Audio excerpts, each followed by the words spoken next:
DJ Daniels. This is him when he was doing the show. Okay, you remember that, right? Okay, I did. Cute kid, 10 years old. This is what he looks like now. God damn. Woo! It's a big scheme. Is that tattoos all over his face? Those are tattoos all over his face. What made you have that decision to start tattooing your face? In my mind, I was done acting. When I was 18, I was into the streets. It's a sticky situation because my parents come from that.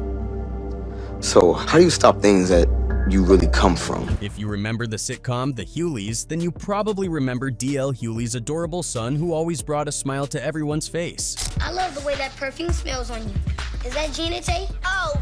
Well, this is him now. He went from being a Disney star to falling off the radar, trying his hand at rap with not much success, and even facing a murder charge at one point. So how did it all go downhill? Let's get into it. So recently, DJ Daniels popped back up in the spotlight, and not in the way most people expected. He appeared on the new docu-series Hollywood Demons, which dives deep into the dark side of fame. The struggles, the sacrifices, and the behind-the-scenes chaos that comes with living life under the spotlight. In one of the latest episodes, DJ opens up like never before, sharing his own journey and what ultimately pushed him to walk away from Hollywood for good. Most of us remember DJ as Little Michael, D.L. Hughley's on-screen son in the sitcom The Hughleys, which ran for 4 seasons. Back then, he was the lovable, funny kid who lit up the screen. In his interview, DJ was really honest about what it was like growing up in that world. He said he truly believed the show would last until he was 18, that it would be his steady ride through adolescence. But that dream got cut short when The Hughleys was abruptly canceled after just 4 seasons, leaving him out of a job and unsure of what came next, at just 14 years old. I didn't even think the Hugleys was going to end.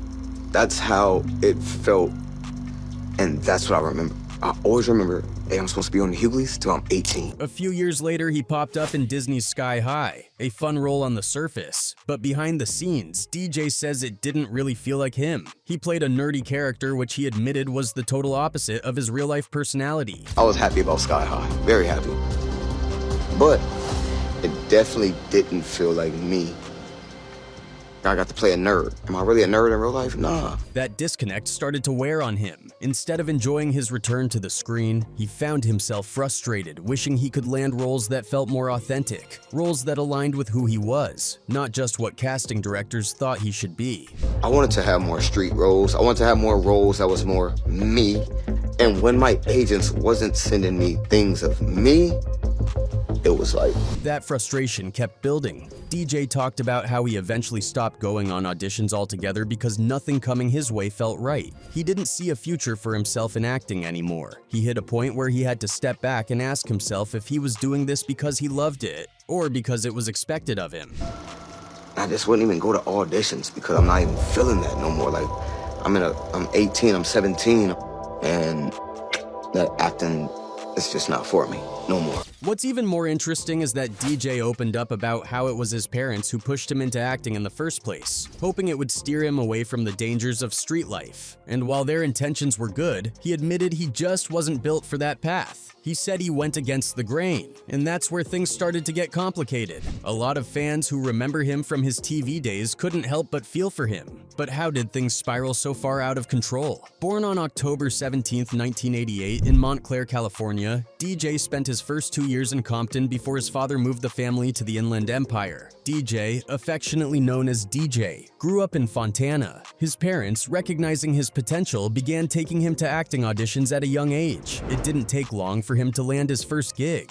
At just 5 years old, DJ starred in a Honey Nut Cheerios commercial. This was just the beginning of his journey in the entertainment world. Soon after, DJ appeared in a McDonald's Deluxe Space Jam commercial alongside none other than Michael Jordan. His career was off to a promising start, and he began making minor appearances in shows like Grace Under Fire and In the House, which starred LL Cool J for DJ, acting alongside LL. Cool J was surreal because he and his father were huge fans of the rapper-turned-actor. After In the House was canceled as DJ continued to land roles in popular TV shows. He appeared in Coach, Family Matters, and The Wayans Bros. These roles eventually led to his big break on The Huleys. Even after The Huleys, DJ continued to secure acting roles. He appeared in shows like ER, The Bernie Mac Show, Sky High, Cold Case, and Fireflies. However, after Fireflies, DJ's acting career hit a standstill. Around this time, his parents went through a divorce, which had a profound impact on him. DJ began skipping school and his grades started to plummet. This academic decline affected his ability to land new acting roles, as passing grades were a requirement for child actors. When DJ was 19, he started getting face tattoos, a move that most actors would probably never consider.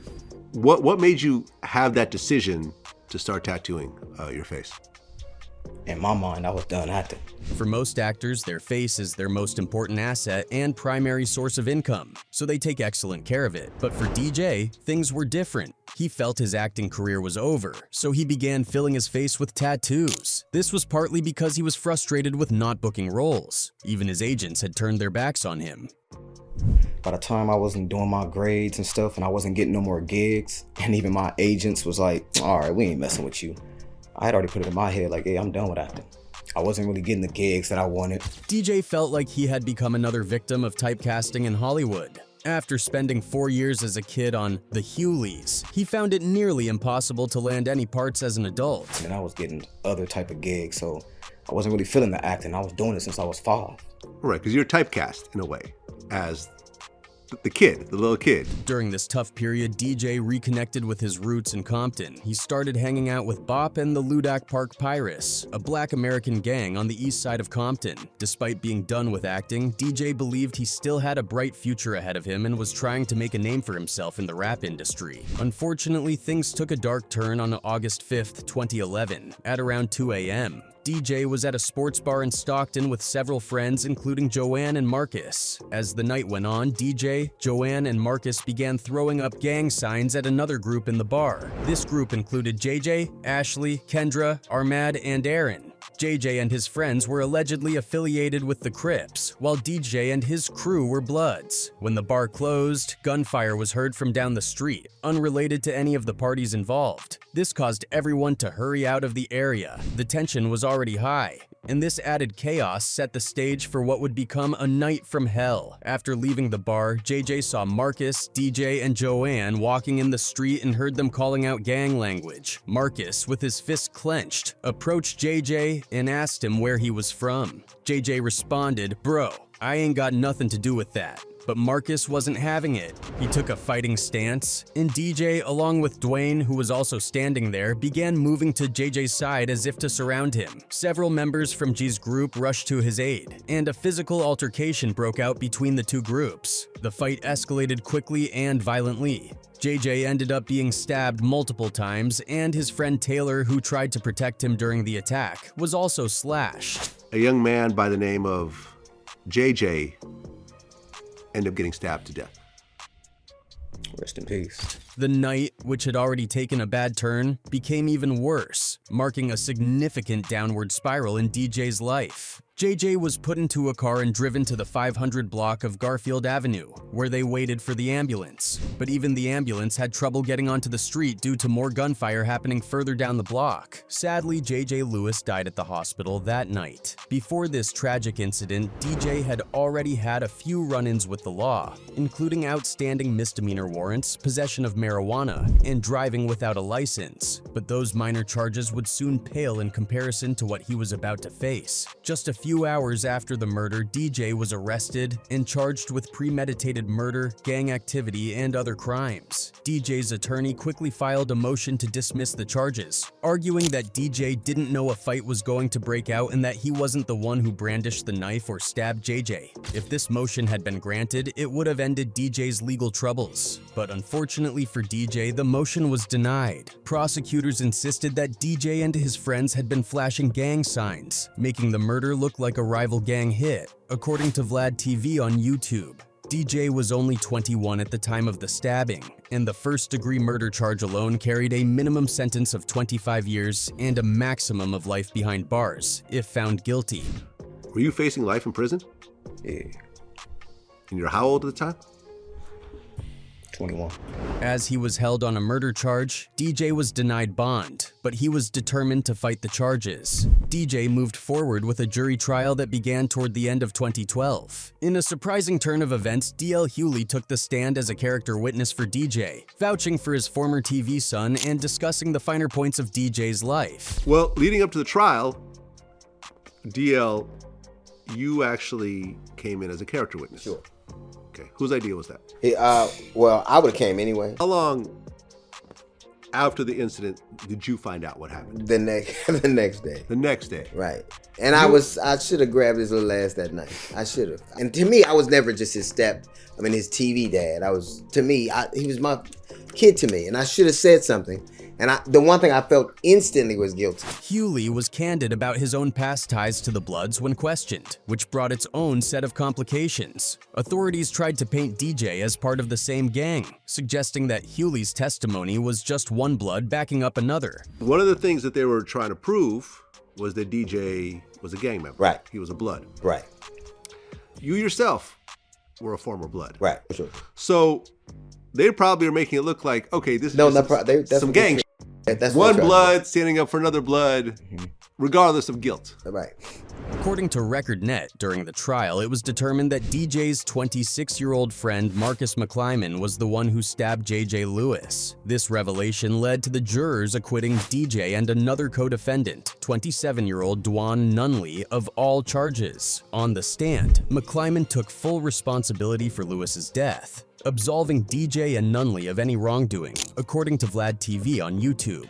McClyman was acquitted of first-degree murder charges but was found guilty of voluntary manslaughter. While DJ and Nunley were able to walk free, McClyman was remanded into custody and sent to prison to serve an 11-year sentence. After 3 days of deliberation, the jury read a non-guilty verdict.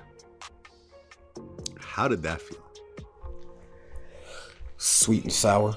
They got to tell me that I'm going home, but my big homie, my brother, they telling me he's staying. That's Marcus.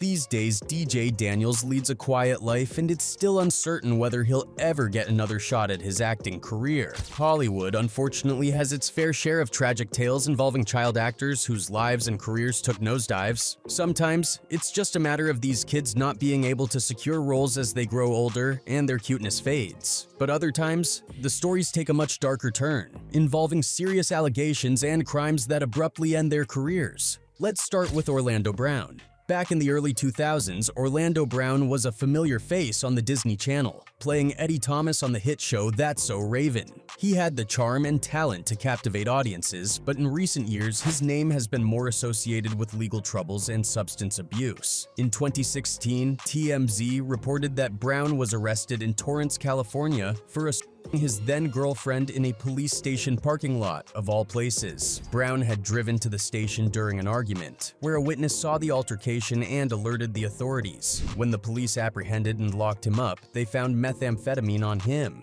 This led to charges of drug possession with intent to sell, having contraband in jail, and domestic battery. Now, get out! Get out! Get out! Down now! Down now! Down now! Show me your behind your back now!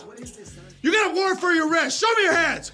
Fast forward 2 years, and Brown found himself in trouble again. This time, he was arrested in Las Vegas for burglary after changing the locks at Legends Restaurant and Venue, which was owned by former Death Row Records singer Danny Boy. Brown was caught on camera entering the kitchen before covering the lens with a rag.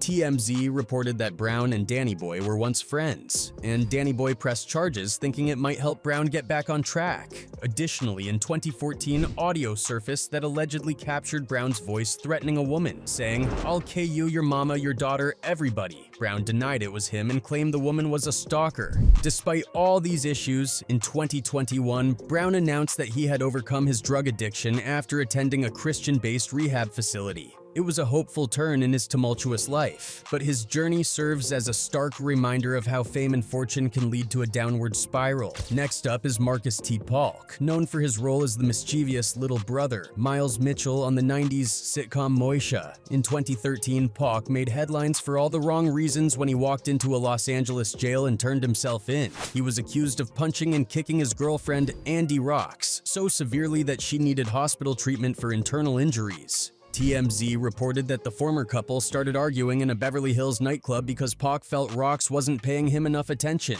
The argument continued at their home, where Paulk allegedly her. 3 months later, Paulk faced charges of domestic violence and battery, staring down the possibility of a 4-year prison sentence. However, in 2014, he took a plea deal and avoided jail time. Instead, he agreed to attend a year-long treatment program for domestic violence and was ordered to stay at least 100 yards away from Rocks. Unfortunately, that wasn't the end of Paulk's legal troubles. Just 1 year after dodging jail time, he was arrested in Scottsdale, Arizona, the night before the Super Bowl for DUI and possession of marijuana. Scottsdale police arrested former child actor Marcus Paulk. Police say Paulk was under the influence of marijuana and alcohol when they pulled him over. Paulk later pleaded guilty to the DUI charge while the weed charge was dropped. He was sentenced to 12 months of probation and had to complete an alcohol program.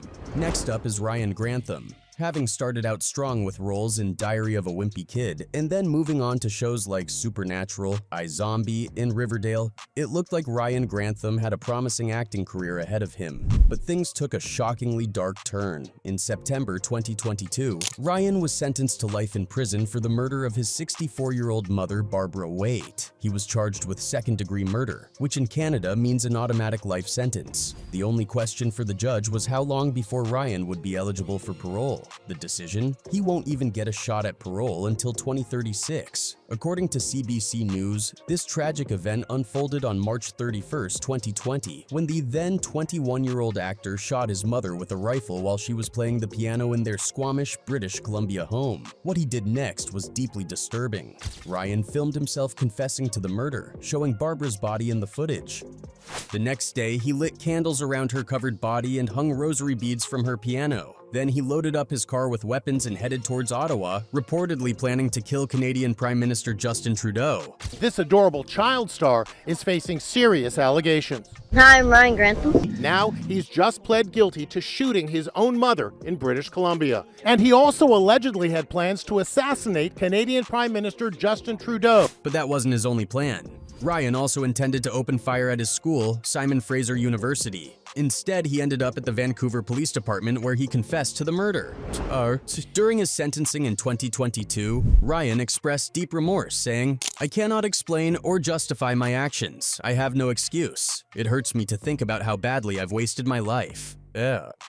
Then there's Jeremy Jackson, who found fame at the young age of 10 playing Hobie Buchanan on Baywatch. By the time he was 35, his life had taken a violent turn. In 2015, he was arrested for stabbing a woman in her arm, legs, and back in Los Angeles. The incident occurred when Jackson allegedly tried to steal a car belonging to the woman's boyfriend. He was later found at a hotel and charged with assault with a deadly weapon and making criminal threats. Jackson managed to post bail and headed straight to a rehab facility. Officers were called to a burglary suspect call in the Westlake district. There, they reportedly found Jackson running from the area and detained him. Police say Jackson matched the description of a man wanted for a stabbing. In 2017, Jeremy Jackson received a 270-day sentence in LA County Jail and 5 years probation after pleading no contest to the charges. This was a far cry from his days of Baywatch glory. During an episode of ES Child Star Confidential, he explained how his early success led him down a dangerous path. "I probably made over $2 to $3 million from Baywatch. I had the means to destroy myself. I had a lot of money. And I had a lot of people around me that weren't really my friends, but I thought they were, and I totally got sucked into a downward spiral of a lifestyle," he said. His drug of choice was crystal meth, which sent his life into a serious tailspin. And then there's Lillo Brancato, who burst onto the scene with his role in A Bronx Tale in 1993 when he was just 17. He followed up with roles in Crimson Tide and The Sopranos. But in 2009, Brancato was sentenced to 10 years in prison. 4 years earlier, in 2005, he attempted to break into the house of a friend, Kenneth Scovodi, to get drugs. Unbeknownst to Brancato and his accomplice Stephen Armento, Scovodi had passed away months earlier. During the break-in, they were confronted by a 28-year-old off-duty police officer, Daniel Enchautagui, who lived next door. Armento shot and K-worded the officer, earning himself a life sentence. Brancato, who claimed he didn't know Armento had a gun, faced murder charges. Actor Lillo Brancato was once a rising star in Hollywood, known for his role in A Bronx Tale in the 90s. But he was plagued by addiction and legal trouble, spending time in jail. Although he was acquitted of murder, he was convicted of attempted burglary. The judge acknowledged the gravity of the situation, noting that a brave young police officer had lost his life as a result of Brancato's actions. Brancato served his time and was released in 2013, attempting to revive his acting career.